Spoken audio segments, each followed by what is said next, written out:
ನಮಸ್ಕಾರ ಸ್ನೇಹಿತರೆ, ಮಹಾಚಂದ್ರ ಯೂಟ್ಯೂಬ್ ಚಾನಲ್ಗೆ ತಮ್ಮೆಲ್ಲರಿಗೂ ಆತ್ಮೀಯವಾದಂತಹ ಸ್ವಾಗತ. ಸ್ನೇಹಿತರೆ, ಸರ್ಕಾರಿ ನೌಕರಿಗೆ ಸಂಬಂಧಪಟ್ಟಂಥ ಹಳೆ ಪಿಂಚಣಿಯ ಘೋಷಣೆ ಇದರ ಬಗ್ಗೆ ಸದನದಲ್ಲಿ ಮತ್ತೊಂದು ಪ್ರಸಂಗ ನಡೆದಿದೆ. ಏನಂತಂದರೆ ನೋಡಿ, ಅದನ್ನು ಹಳೆ ಪಿಂಚಣಿ ವ್ಯವಸ್ಥೆಯನ್ನು ಜಾರಿ ತರೋದಕ್ಕೆ ಹಿಂದೇಟು ಆಗ್ತಾ ಇರ್ತಕ್ಕಂಥದ್ದು ಮತ್ತು ಕಾಲಮಿತಿಯನ್ನು ಲೆಕ್ಕಾಚಾರ ಮಾಡೇ ಇವರು ಮಾತಾಡ್ತಾ ಇರ್ತಕ್ಕಂಥದ್ದು. ಇದನ್ನು ಪ್ರಶ್ನಿಸಿ ವಿಪಕ್ಷ ಕೂಡ ಕಾಂಗ್ರೆಸ್ಸನ್ನು ತರಾಟೆಗೆ ತೆಗೆದುಕೊಂಡಂಥ ಒಂದು ಪ್ರಸಂಗ ನಡೆದಿದೆ. ಇದ್ರ ಬಗ್ಗೆ ನಾನು ನಿಮಗೆ ಈ ವಿಡಿಯೋನ ತಿಳಿಸ್ಕೊಡ್ತಾ ಇದ್ದೀನಿ.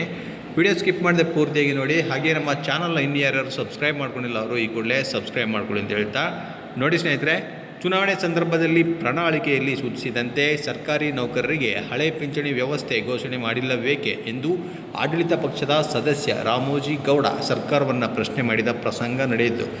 ವಿಧಾನ ಪರಿಷತ್ತಿನ ಪ್ರಶ್ನೋತ್ತರ ಕಲಾಪದ ವೇಳೆ ಕಾಂಗ್ರೆಸ್ ಸದಸ್ಯ ರಾಮೋಜಿ ಗೌಡ ಅವರು ಕೇಳಿದ ಪ್ರಶ್ನೆಗೆ ಮುಖ್ಯಮಂತ್ರಿಗಳ ಪರವಾಗಿ ಸಭಾನಾಯಕ ಎನ್.ಎಸ್. ಬೋಸರಾಜು ನೀಡಿದ ಉತ್ತರದಿಂದ ತೃಪ್ತರಾದ ರಾಮೋಜಿ ಗೌಡ ಅವರು, NPS ಯೋಜನೆಯಿಂದ ಸರ್ಕಾರಿ ನೌಕರರು 1 ರಿಂದ 2,000 ರು ಪಿಂಚಣಿ ತೆಗೆದುಕೊಳ್ಳುವಂತಾಗಿದೆ.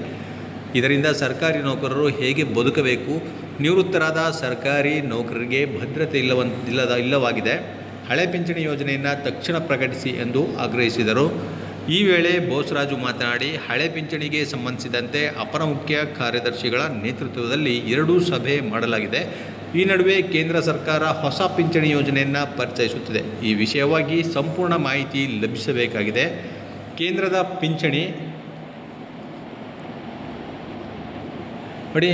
ಪಿಂಚಣಿ ಯೋಜನೆಯನ್ನು ಒಪ್ಪಿಕೊಳ್ಳಬೇಕು ಅಥವಾ ರಾಜ್ಯ ಸರ್ಕಾರವೇ ಹಳೆ ಪಿಂಚಣಿ ಯೋಜನೆಯನ್ನು ಮುಂದುವರಿಸಬೇಕೆ ಎಂಬ ಬಗ್ಗೆ ನಿರ್ಧಾರ ತೆಗೆದುಕೊಳ್ಳಲಾಗುವುದು. ಅಲ್ಲಿಯವರೆಗೆ ಯಾವುದೇ ನಿರ್ಧಾರ ತೆಗೆದುಕೊಳ್ಳಲಾಗುತ್ತಿಲ್ಲ ಎಂದರು.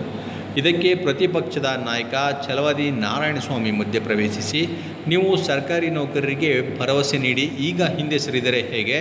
ಈ ವಿಷಯದಲ್ಲಿ ಗಂಭೀರತೆ ಇಲ್ಲ. ನಿಮ್ಮ ಪ್ರಣಾಳಿಕೆಯಲ್ಲಿ ಕೊಡುತ್ತೇವೆ ಎಂದು ಹೇಳಿದ ಮೇಲೆ ಕೊಡಬೇಕು. ಇದಕ್ಕೆ ಕಾಲಮಿತಿ ಹೇಳಬೇಕು ಅಂತ ಅವರು ಈಗ ತರಾಟೆಗೆ ತೆಗೆದುಕೊಂಡಿದ್ದು. ಈ ವೇಳೆ ಗೃಹ ಸಚಿವ ಡಾಕ್ಟರ್ ಜಿ. ಪರಮೇಶ್ವರು ಉತ್ತರವನ್ನು ನೀಡ್ತಾರೆ. ಇದಕ್ಕೆ ನೋಡಿ, ನಾವು ಹೇಳಿದಂತೆ ನಡೆದುಕೊಳ್ಳುತ್ತೇವೆ. ಇದಕ್ಕಾಗಿ ಸಮಿತಿ ರಚನೆ ಮಾಡಲಾಗಿದೆ. ಈಗ ಕೇಂದ್ರ ಸರ್ಕಾರ ದೇಶದ ಎಲ್ಲ ಸರ್ಕಾರಿ ನೌಕರರಿಗೆ ಅನ್ವಯವಾಗುವಂತೆ ಹೊಸ ಪಿಂಚಣಿ ಯೋಜನೆಯನ್ನು ಜಾರಿಗೆ ತರಲು ಹೊರಟಿದೆ. ಈ ವ್ಯವಸ್ಥೆ ಹೇಗಿದೆ ಎಂದು ತಿಳಿದುಕೊಳ್ಳಬೇಕಾಗಿದೆ.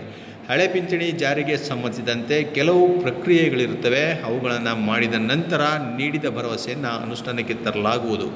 ಇಷ್ಟೇ ದಿನದಲ್ಲಿ ಎಂದು ಸ್ಪಷ್ಟವಾಗಿ ಹೇಳಲಾಗದು ಅಂತ ಮತ್ತೆ ಅವರು ಯಾವುದೇ ಕಾಲವನ್ನು ನಿಗದಿಪಡಿಸ್ತಾನೆ ಉತ್ತರವನ್ನು ಕೊಟ್ಟಿರ್ತಕ್ಕಂಥದ್ದು.